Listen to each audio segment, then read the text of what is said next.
Welcome to episode 220 of the Various Sundry Podcast. I'm your host, Matt Harmon, joined live from the Vault Studio, the beautiful campus of Grace College and Theological Seminary, by my good friend, my colleague, my co-host, and the man who is ready for some March Madness, John Scott Sloat. Doc, what's happening? Well, it's finally here. We are at that time of year. It's been a while since we've been in the studio. It has, yeah. So when was the last time? Last week of February. Yeah, and we're here. So the last two episodes were virtual. So it's been 3 weeks, basically. Yeah. How you doing? Been a good 3 weeks? Has it been a good 3 weeks? We've recorded in here since Jake got engaged. So yeah. I think that's right. Yeah. I'm just trying to figure out what's in that 3 week. Oh yeah. Category. So unfortunately, it's been filled with some sickness there. It's worked through the family. Yeah, you've come down. You've been playing hurt. I played hurt last week, and I'm still playing hurt this week. So. Wow, that's quite a dynamic bug. Yeah, it's I even last week went to the doctor to get the Tamiflu on the early side, thinking, okay, we'll wipe this out. We'll tackle it. Nip it. Yeah. And the congestion's still hanging around, and the fatigue as well. Like not like the ache, but like just the general lack of energy.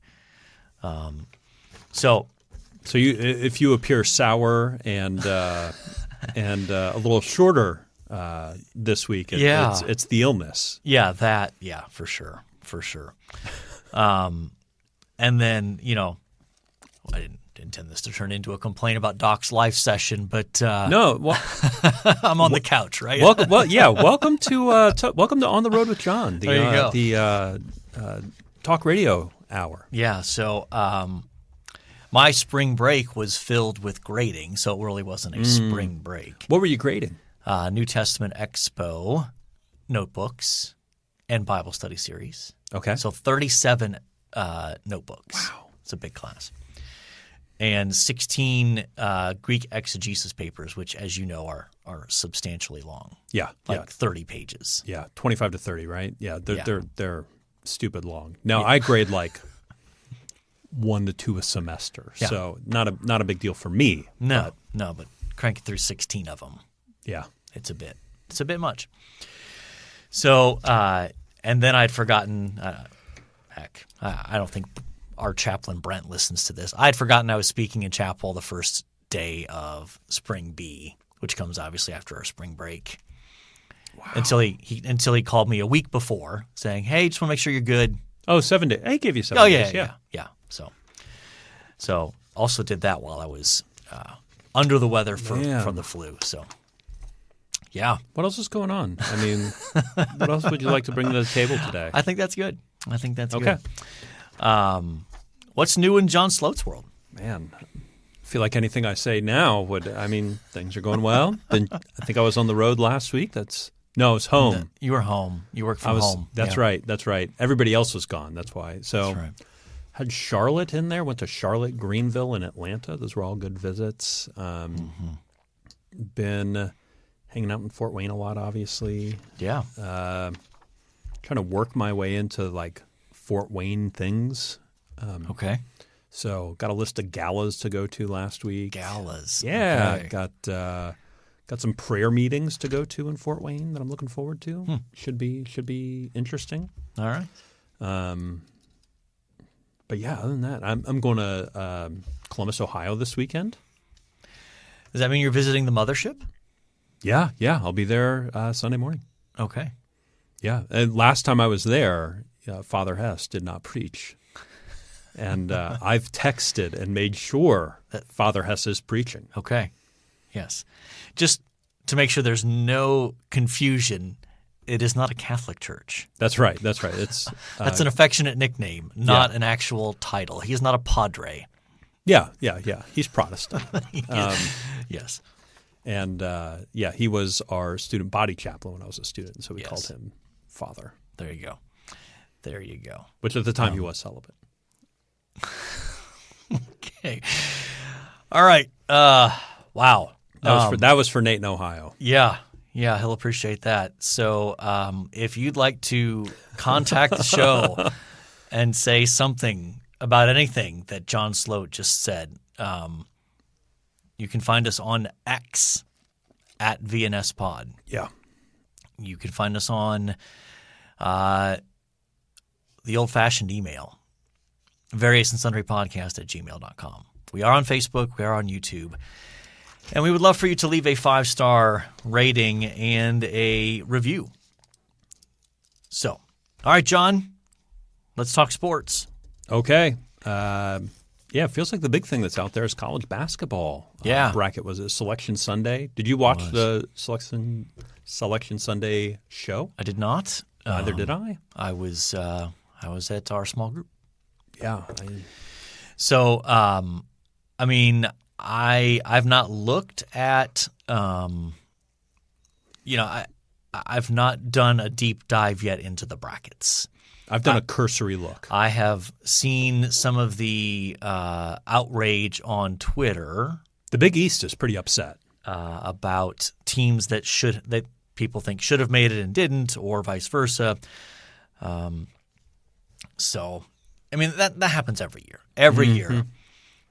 You get this. But it does feel like this year, from what I can gather, that there's even more frustration with the use of what they call the net rankings, which I guess is one of the metrics they use, that they seem to be particularly skewed towards some of the blue bloods and especially punitive towards mid-majors, or even like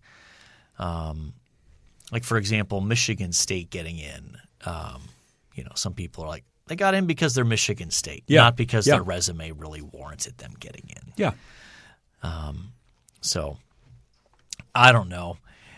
There's going to be these discussions every year. What I fear is that people will leverage this to, well, let's put 128 teams in. Like that, we're just going to keep endlessly expanding this till it means nothing. Kind of like they're doing with the college football playoff, which I didn't even put on the rundown, but we can talk about that if we want. There's more time to talk about that another day. We have months. We have summer to get through still. Yes, yes. So we should mention the bracket challenge. There will be a link in the show notes today where you can sign up. Yep. We already have about a dozen at this point. We're recording on Monday afternoon. In past years, what do we have? We have 30? 30-ish, yeah. Yeah, I'd love to see that many and more. Yeah. And so this will be the 4th bracket competition. We did not have one in 2020 because of COVID. Right. So 21, 22, 23, 24. Okay. That's our 4th. Okay. You won it one year. Did I? So we've had Did I win? I thought I came in like second. I thought you won it. Didn't you win it? And then we maybe gave the book to the second place finisher? Maybe. That sounds right. I just really like that it sounds like I won it. Yes. So we encourage you to sign up. It is set up so that you have until Thursday at noon, correct?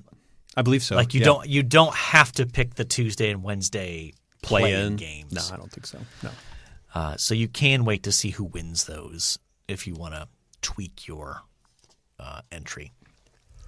But as we've done in the past, the winner gets to pick one of my books that I'll sign it and we'll send it to you. Yeah. Yeah. So, I mean, even if I had done my bracket stuff, I wouldn't be ready to give away the secrets of my bracketology. So, have you've said you've looked at it, but you've not made your picks? I've done a cursory glance. I mean, I always look for like what team got in this year that doesn't normally get it. I think College of Charleston was on there. Samford, I think, made it. Oh, did they? Yeah, I think so. A few others. Okay. Yeah. Yeah. I think the other. Well, did you watch any of the championship weekend from like? I absolutely did not. I mean, one of the biggest stories was North Carolina State winning the ACC. Mm-hmm. They won 5 straight games. They were not even any remotely close to any sort of like at-large bid. And they went in the ACC tournament and won it. You know, there's a guy in my small group who went to NC State. No, I didn't know this. Yeah. Okay. I'll tell you who after. All right. And then the other big story, I believe the school is Long Beach State. Did you hear this? No. They fired their coach the Monday before the conference tournament. Ugh. And he agreed to coach them in the tournament. They win their conference tournament and are now in the NCAA tournament, even though the guy got fired. So, you know, there's those kinds of stories that are just fun. We should also mention the Grace College men's basketball team won their opening, I guess, 2-round. Yeah. Bubble? Is that what they were calling them? Pod. That's right. Bubble is a COVID thing. Their opening pod, the first game was a little scary. It was the weirdest 20-point win I think I've ever seen. They were down at half, right? They were down at half, and as late as like halfway through the second half, they were down 6. And then they went on like a 20-0 run and flipped the game. Ended up winning by around 20. Yeah. And then their second game, absolute domination. 40? They won by 40? They were up by as much as 50, I think, at one point. They won by like 44, 45, something like that. And I think their first game is Thursday? Is that right? That's correct. Out in Kansas City against Northwestern. Okay. Not the Northwestern in Evanston, Illinois, playing in the Big Ten. Right. This is Northwestern College in Iowa. Right. And not Northwestern in Minnesota, because there's also a Northwestern in Minnesota as well. Yes, this is the Iowa version. You know, I'm speaking in chapel on Tuesday. I did see that, yeah. And that's tomorrow or next Tuesday? A week from Tuesday. Okay, that's what I thought. And that's the day that the championship game will take place, regardless of whether Grace is in there or not. Right. I have looked at flights that would leave after when I speak in chapel and would get me to Kansas City in time for the game. And would this be a work-related trip or a personal trip? Well, you know, that's the question. I see. That's the $1 million matzo ball out there. Could I work in a visit with a donor in the KC area, though that's not really your area? If there were an alumni event out there, you know, show up, work the alumni event. Yeah. Well, I probably shouldn't say that. I'll tell you off the air. Okay. Love secrets. I just want to be careful about saying something that I was told that I'm not sure if it was in confidence or not. So I should just be safe. In any case. So yeah, congratulations to them. Great crowds this last weekend with Grace there. And do we want to mention NFL free agency at all? Yes. Okay. Yes. You want to talk about it? Did the Jets do anything? Yeah, so the Jets revamped their offensive line. So they signed the left guard from Baltimore. Mm-hmm. So he came over. And then we traded for Moses, I think is the right tackle from Baltimore. We traded for him. So we got 2 offensive linemen. And then we got Tyrone Smith, the left tackle for Dallas, was a free agent. Okay. And was supposed to get a ridiculous amount of money, and his market just fell. And the Jets were like, we'll take him. So the Jets will have a mostly brand new offensive line. Okay. Are you worried at all that any of them will serve on Aaron Rodgers' staff as vice president? You know, I would be more worried about that if most of them had played with him for a long time. All of them are at least under a year. Okay. So when Aaron Rodgers serves as vice president by the way, that'd be the most Jetsian thing of all time because our owner did serve as Donald Trump's diplomatic ambassador to Ireland. Did you know that? No. Yeah, Woody Johnson, owner of the New York Jets, was away for the team for 4 years because the ambassador to Ireland. As the United States ambassador to Ireland, yes. And when he won South Carolina, the Jets owner is right behind Donald Trump. Woody Johnson. Yep. There you go. So, I mean, are you worried that Garrett Wilson might be his chief of staff when Aaron Rodgers? Yeah, that's a good question. That'd probably be the one. I mean, but could you see that being like the most Jets thing ever? Way to lose your star quarterback is he ends up the vice presidential running mate for RFK. For Robert F. Kennedy Jr. Yeah. What a world. What a world. That's about as close to politics as we'll get on this episode. Yeah, it was very sports related. Very sports related. Yeah, absolutely. I mean, the thing that caught my attention, obviously, is the Bears traded Justin Fields to Pittsburgh. Mm-hmm. After they signed Russell Wilson as their quarterback. So what's the plan there? Well, I don't know. Is there a plan? Because Russ... I mean, everything, from what I hear, they've come out and said Russell Wilson is the starter. That they're not even going to have any sort of like competition. Like it's Russell Wilson's job. Is the idea like play with Russ for 2 years, let Fields develop behind him? I guess. And then when Russ wants a new contract or is too expensive, I guess. Ship him off and... I'm just not convinced that Russell Wilson at this stage in his career is any better than Justin Fields. Yeah. It's to me, it seems like it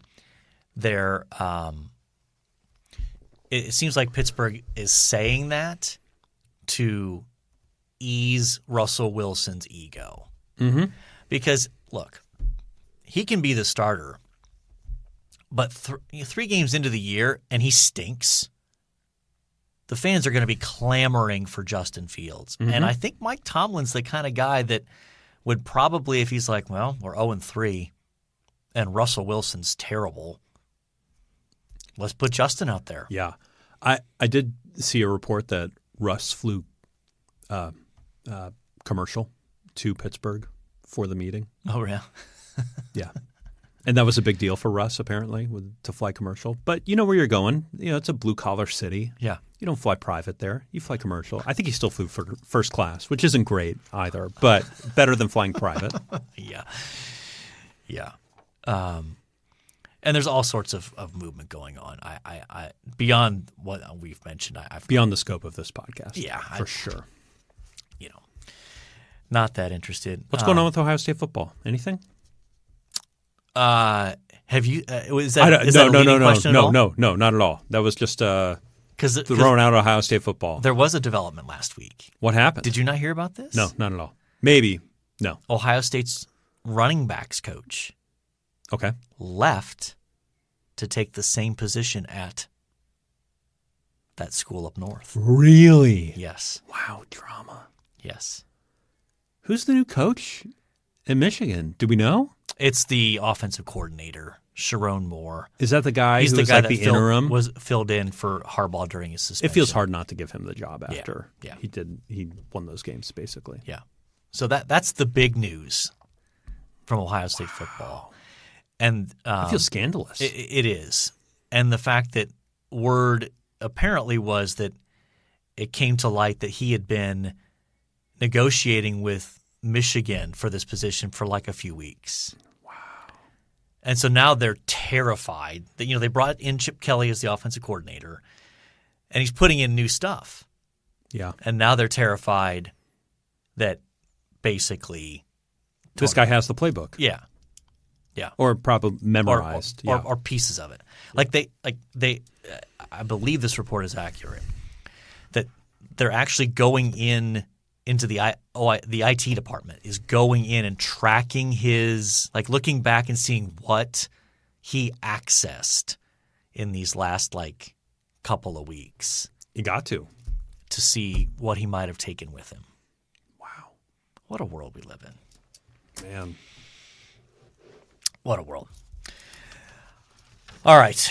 There's more we could say, but Ohio State did name the interim guy for basketball, Jake Diebler.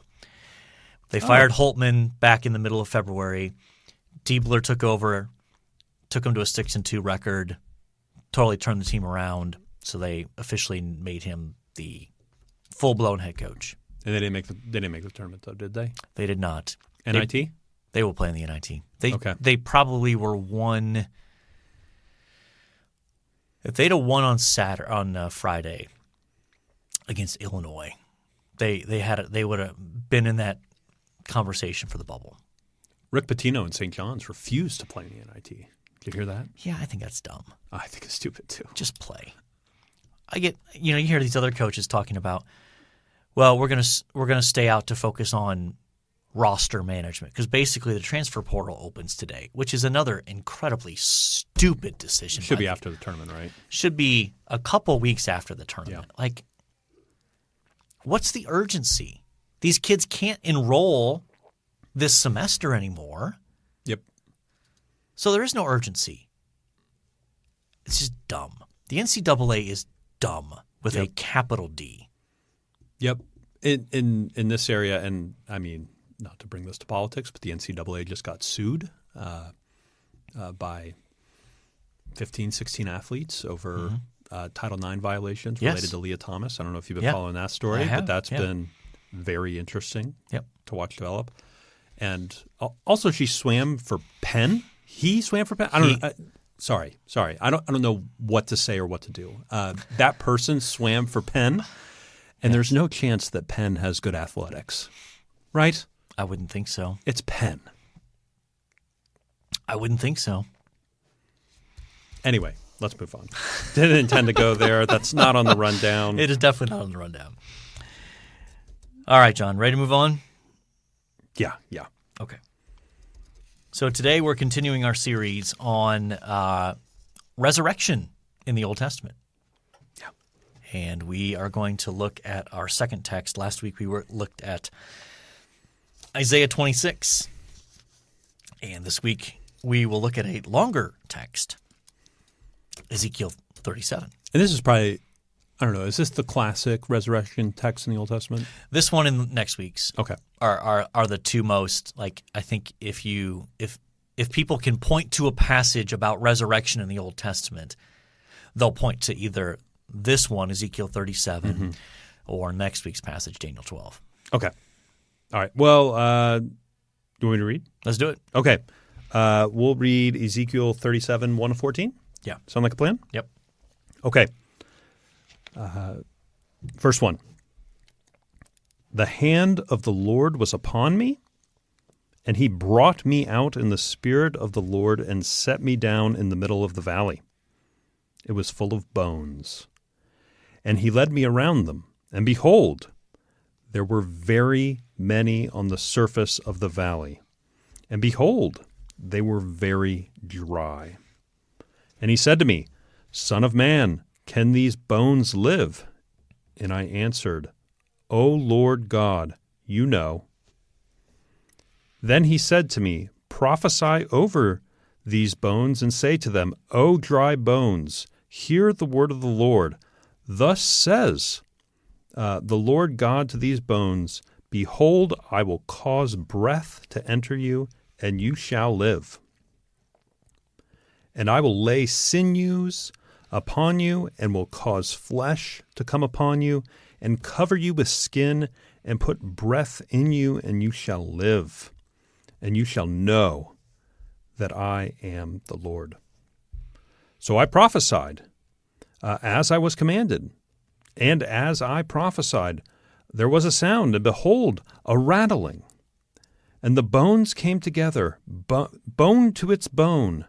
And I looked, and behold, there were sinews on them, and flesh had come upon them, and skin covered them. But there was no breath in them. Then he said to me, Prophesy to the breath, prophesy, Son of man, and say to the breath, Thus says the Lord God, Come from the four winds, O breath, and breathe on these slain that they may live. So I prophesied as he commanded me, and the breath came into them, and they lived and stood on their feet, an exceedingly great army. Then he said to me, Son of man, these bones are the whole house of Israel. Behold, they say, our bones are dried up, and our hope is lost. We are indeed cut off. Therefore, prophesy and say to them, Thus says the Lord God, Behold, I will open your graves and raise you from your graves, O my people, and I will bring you into the land of Israel, and you shall know that I am the Lord, when I open your graves and raise you from your graves, O my people, and I will put my spirit within you, and you shall live, and I will place you in your own land. Then you shall know that I am the Lord. I have spoken, and I will do it, declares the Lord. All right. That's a lot. That might have been the longest passage we've read on the pod. It might. It might be. But worthy. Oh, absolutely. Good passage. Yes. Yeah. So I think it's helpful just to remember Ezekiel is a prophet prophesying in the midst of Israel's of Judah's exile. So in Babylon. In Babylon, yes. He was part of the second wave of exiles that the Babylonians took from the land of Judah and brought them back to Babylon. That's the 598 crew. Okay. Yeah, 605, 598, 587. Yeah. Those are the three deportations. It's always interesting because those BC numbers always go down the later they get, and it's always like a little confusing. Yeah. So Ezekiel came from a priestly background. He is prophesying to the exiles in Babylon. And in this particular section, there's a lot going on. In fact, you can make the case that really Ezekiel 34 through 37 is one of the most significant sections in the book. You've got a lot going on with God promising to bring his people back from exile. What's distinctive here, though, in Ezekiel 37 is the connection to resurrection. Mm-hmm. And that, on first glance, you look at this and go, oh, this is some sort of like, it's a metaphor, it's it's poetic, it's, this idea of the dry bones and a picture of the spiritual deadness of the people. And yet it's pretty clear, I think, once you get past even the sort of the prophetic vision in the explanation, when God says, Behold, I will open your graves and raise you from your graves, O my people, and bring you into the land of Israel.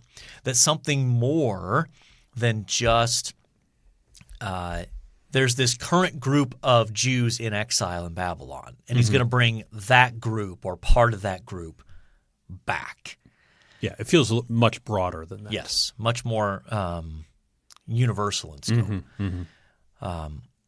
But still his people. Like yes. Still clearly talking about his people. Yes. Not totally universal in scope. Yes. And what's furthermore is it seems like that this is connected to just this larger conviction that the Jewish people had that God's promises were of such a big and massive nature that God must intend to raise his people from the dead to experience the fulfillment of those promises, those who died before their fulfillment. And I think this is one of those texts that seems to confirm that, that, it's not just a New Testament perspective looking back, though you do get that perspective in Hebrews 11 in particular, that there's this idea that God has always intended to raise his faithful saints from the dead so they can experience the fulfillment of his promises. What are some things that stand out to you as you kind of read through the passage? Oh, my goodness. Even though I do think this is, like you said, talking about actual resurrection, like that definitely seems to be in view. It does seem to be talking about salvation as well, like bringing things from death to life. I wonder what you make of the use of spirit, wind, and breath, sort of in the passage. Those, if I remember my Hebrew correctly, are similar, even the same word. And how do you see that interplay here? Yeah, so spirit and wind certainly are ruach. That rings a bell. Yeah. A faint one, but it does ring. And that, there's even, Scripture I think often plays on that ambiguity. That even Jesus, and what's interesting is that there's even in Greek there's a similar sort of dynamic with pneuma, which can mean spirit or it can mean like wind or breath, and there's clearly an intentional wordplay on that in John 3 when Jesus uses the imagery of the wind. The wind blows wherever, and basically you can't see it; you can only see its effect. So is the Spirit, basically, and what Jesus is doing there in John 3 is drawing on that overlap of terms, and you see it actually in Genesis 1. When you read Genesis 1 at the end of verse 2, I believe it is, where it talks about, and the Spirit of God was hovering over the waters. Well, that word for spirit is ruach, and it could instead mean wind. The wind of God was hovering over. It doesn't make as much sense, I don't think. Sure. And so that ambiguity is something that Scripture capitalizes on regularly. But you think about even the creation account, right? How does God create? He speaks. In essence, he not that he has physical form, but he breathes out words, and things come to life. And so it's striking here in Ezekiel 37 that he tells Ezekiel essentially to do that. Yeah. Speak, prophesy to the wind, like call for the Spirit, basically, to give life to these dead bones. What are we to make of Ezekiel being called the Son of Man throughout this passage? Like, I think this has always struck me, like that's always a term I've reserved for Jesus, and yet here it's applied to somebody else. Well, and this is where I think you just have to pay attention to how a phrase is used in its context. Daniel uses that term specifically of an individual, a Son of Man figure in Daniel 7. But here in Ezekiel and throughout Ezekiel, it has more of the sense of just it's a reference to a human being, a mortal. And so I don't think when he calls him Son of Man, he's not using it in a title or anything like that. It's just basically human being. You're human. Yeah. You're human. Mortal. So it's kind of like sons of Adam, daughters of Eve from Narnia. Similar sort of. It's a way of stressing the humanity of the person. Okay. Final question. Why this valley of dry bones? Why an army? Like why not, families or nation or priest or something like that? Why an army?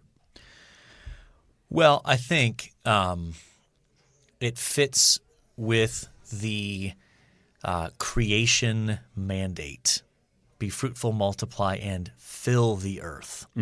So I think the notion of an army is getting the both the dominion, but also the taking action to exercise control. That subdue language. The subdue language is often implied militarily. Yeah. Yes. And again, I don't think it's God is raising up a physical army to do, physical battle in terms of killing, but it's exercising dominion over creation and over the spiritual forces of the new creation. And so I think I think that's part of what's going on there.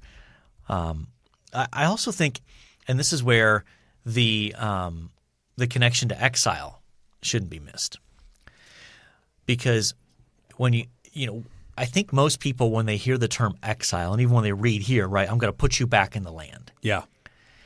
What they fail to do is make the connection back to Genesis, where exile from the garden was the culminating curse of their disobedience.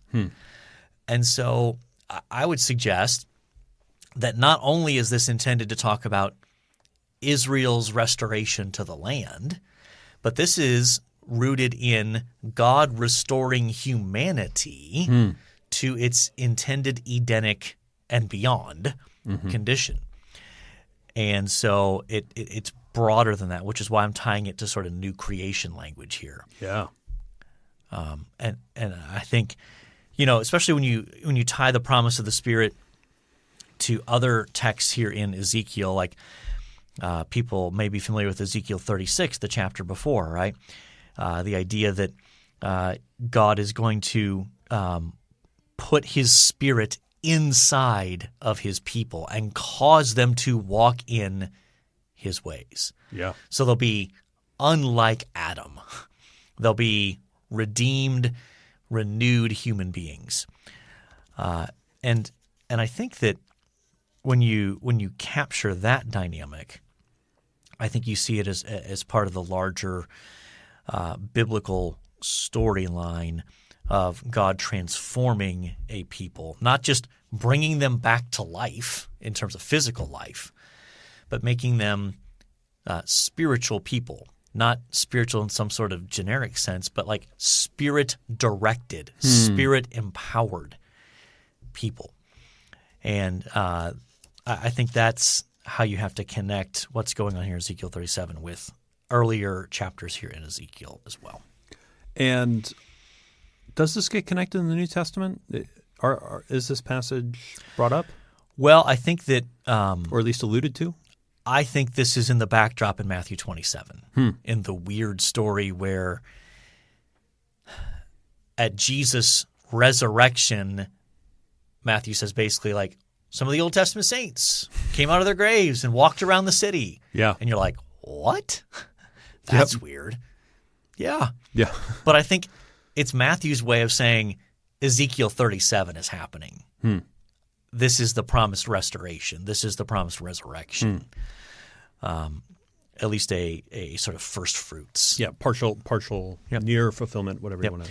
And I think before we move out of Ezekiel 37 here, one of the things that should strike the reader is the number of times where God says something like, "And you shall know that I am the Lord." Like all of this he's doing all of this so that it's evident he's the one doing it. Yeah. That he receives the glory. It's not because God's people are anything special in and of themselves. Yeah. It's because of the magnificence of God himself that he is doing this.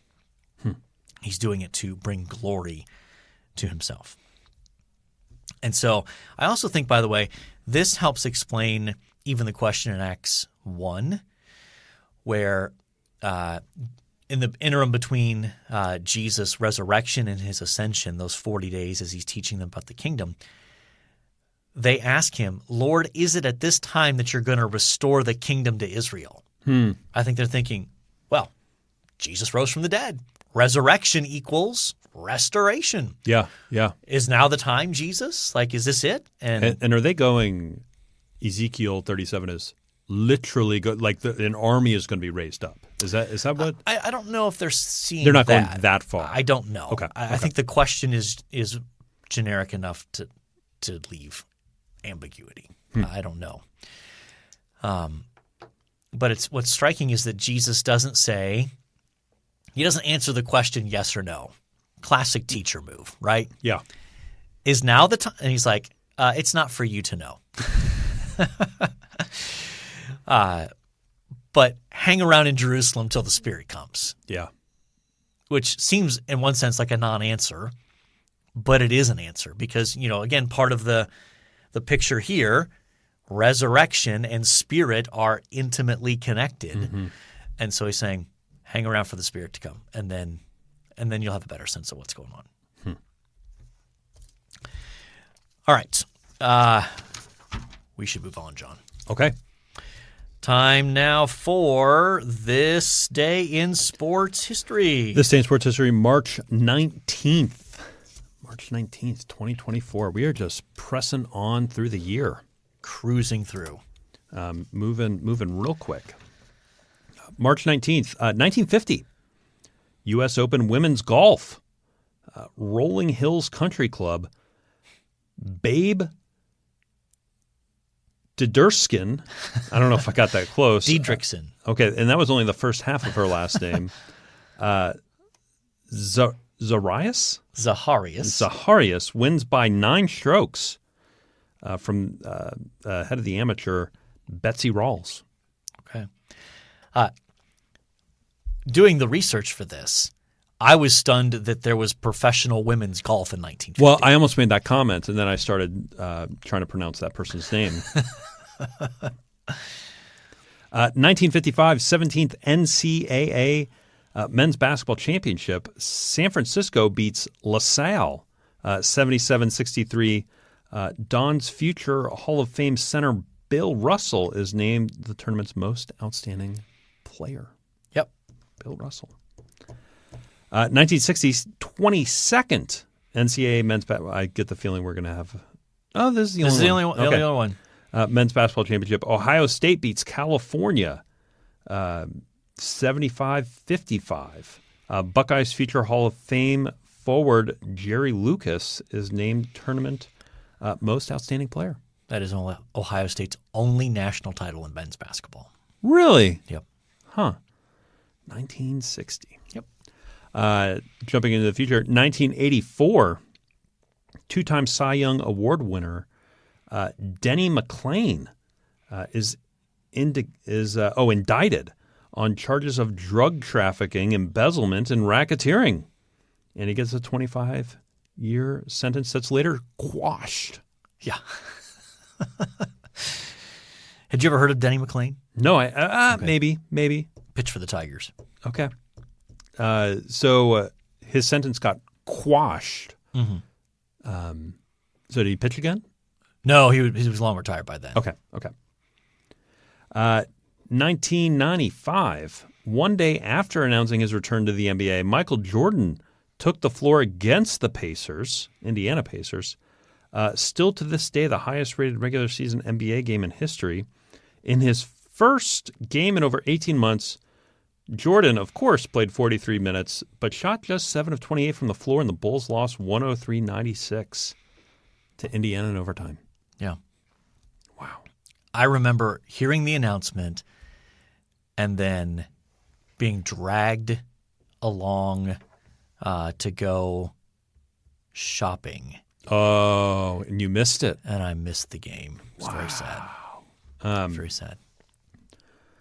1996, Orlando Magic guard Anthony Bowie records a bizarre triple-double. The Orlando Magic were leading the Detroit Pistons 111-91 with just a few seconds left in regulation. Bowie, who was starting in place of injured Nick Anderson, was having a great game, 20 points, 9 rebounds, 9 assists. As a Pistons player shot the ball, avoiding the shot clock violation, most of the players started walking, to their respective benches, but not Bowie, who pulled down his 10th rebound of the game and called a timeout with 2.7 seconds left, allowing the Magic to devise a play that could give him his 10th assist Detroit coach Doug Collins was livid, understandably, calling a timeout with a 20-point lead just to drop a play to pad someone's stats was not the definition of good sportsmanship. Collins ordered his team to walk off the floor and to not be a part of it. This allowed Bowie to catch the ball uninhibited at the Orlando basket. Bowie dished it to David Vaughn, who slammed it down as time expired. That bucket gave Bowie the first and only triple-double of his career, 20 points, 10 rebounds, 10 assists. There's a bit of a backstory there, but... There's a lot of story there. A lot of story there. But I can't imagine that happening today. I just don't think that would happen. I could imagine, maybe 5 years ago, I could imagine Russell Westbrook calling a timeout in order to get the triple-double. But I can't imagine somebody walking off the floor and just letting him get it. Yeah. Yeah. So. All right. Who do you like out of that, John? I'm guessing you're not going with Babe Diedrichson Zacharias. No, I can't. I don't want to have to say it again, let alone check the spelling when we type it in. I'll go Anthony Bowie. Okay. I will too. That's an odd one. It is. That's very odd. It is. Yeah. All right. By the way, I love it when losers morally grandstand. Yeah. Yeah. One of my favorite things. Yeah. Absolutely. Are we on one thing I like? One thing you liked. Okay. There we go. Oh goodness, I think I mentioned that already. I think I mentioned that I watched the Dune movie, didn't I? You used that one. I used that one. Oh, snap. Why don't you go first and I'll go second this time? Okay. Well, mine's pretty straightforward. Just a great weekend of Grace men's basketball. The Friday night game, stressful the first 30 minutes and then pulled away. But great atmosphere in the mock. And then the Saturday game, another great atmosphere. Just fun to see that place packed out. And then Saturday, after the championship game, there were a good number of alumni around, including some guys that you would recognize. Who's that? Dayton from St. Louis. Dayton. Yes, and Tannen from Elkhart. Yeah, I know those guys. And Josh, you know who I'm talking about. Oh, yeah. I don't know where he lives, though. I think in Michigan somewhere. Yeah. Okay. Yeah. So that crew. Nice. That's a good group of guys. It was. At least they were, you know. They still are. I assume. I know Tannen still. Like I keep tabs on Tannen. Less on Daryl, less on Josh, but Dayton. What'd I say? Daryl. Dayton. Sorry, Dayton. I don't know that he listens, but and then Jake and I stayed Friday night after the Grace game and watched the second game, and that was an entertaining end. By the way, you know why that game started at 5 on Friday? Yes, I do. Tell our audience. So that school, we were talking about it. It's Washington Adventist School, and they're from the Washington D.C. area. Like yes, Maryland. They're from Maryland. Yeah. They are an Adventist school, and so they cannot play after dark on Sabbath, which would be Friday sunset. Yeah, so Seventh-day Adventists basically stick with the Jewish Sabbath in terms of the work and play restrictions. And so they had to finish that game before the sun set. Yes.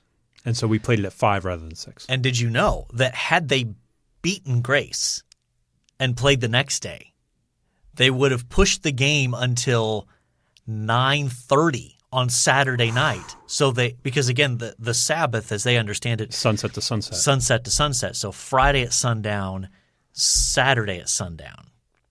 That's wild. So, for a number of reasons, it was good for Grace that, that they took won. care of business. Yeah, they took care of business because that would have been tough. But great weekend of Grace basketball. Sad that it's the last time we're going to get to see some of those guys play at the MOCC. But just a great group. I have my one thing. You ready for it? Yep. Andrea and I have started watching this show called The Middle. Have you heard of this show? I feel like I have, but it's not ringing a bell in terms of like what it's about. So it's about a middle-class family living in southern Indiana, just south of Indianapolis. Okay. And it's about their life. They have 3 kids and trying to make ends meet and sending kids to college. And what do they say? What suburb of Indy? It's a fictional town called Orson. Okay, Orson, Indiana. So it's a fictional show then. It's not like a docu-series kind of thing. Oh, absolutely fictional. But very, very funny. Very, like, clearly Protestant, clearly like they're going to church on Sunday, but like they're like, well, why do we go to church? Well, we're Protestants. That's kind of what we do. I see. Okay. So is it a comedy then? It is a comedy. Deborah from Everybody Loves Raymond. Yeah. She is the mother. Oh, okay. Which I believe she is actually a believer in real life. Catholic, yes. Yes. And the husband is the janitor from Scrubs, if you know that. I that never show. watched Okay. Scrubs. Okay, but he's kind of this. He works a stone quarry. He has guys that report to him. He's they eat out too much. I mean, it's a very like middle America kind of show. Okay, so how much of it is? I mean, surely, obviously, since it's a comedy, there's some poking fun at things. Yeah, but do you feel like it's mocking? No. Because Parks and Rec, which I love, one of my favorite shows, it's clearly mocking at some level. So at least the main characters are from the Midwest. The character, I can only think of her name from Everybody Loves Raymond. Patricia Heaton, that's her real name. Yeah. She's from Ohio. Mm-hmm. The husband's from Illinois originally. So they're Midwest people that they got to play this show. Uh-huh. There might be a little mocking, but they do I think they do a good job of representing middle America as they're like trying to make ends meet. Like, how do we afford XYZ? How do we do this? How do we keep a car running? They're both working like 3 jobs. Okay.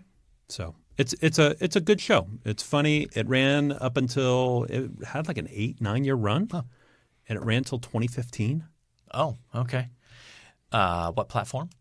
Amazon Prime. Oh, it's on Freevee. So everybody should be able to view it for free. Yeah, commercials thrown in there, but yeah, absolutely. Okay. All right, John. We've talked about a few of my problems. Yeah, we had a little therapy session. Yeah. We talked about college basketball and NFL free agency. We have talked about Ezekiel 37 and resurrection. We have talked about Anthony, we're going with Bowie. Bowie? Bowie? I said Bowie. I don't know. And we have talked about, it's called The Middle. The Middle. Okay. And we've talked about Grace basketball. And so I think, by definition, before I say that, don't forget, the bracket. Sign up for the bracket competition. I just got a text from somebody about it. There we go. Sign up for it. Need to send that out. Get in there. Get a chance to win a free book. And a chance to demonstrate your basketball knowledge superiority over the two of us, which shouldn't be difficult, let's be honest. All right. So I think, by definition, we have covered our various and sundry topics. And all that's left to say is, until next time, the Lord bless y'all real good. Later.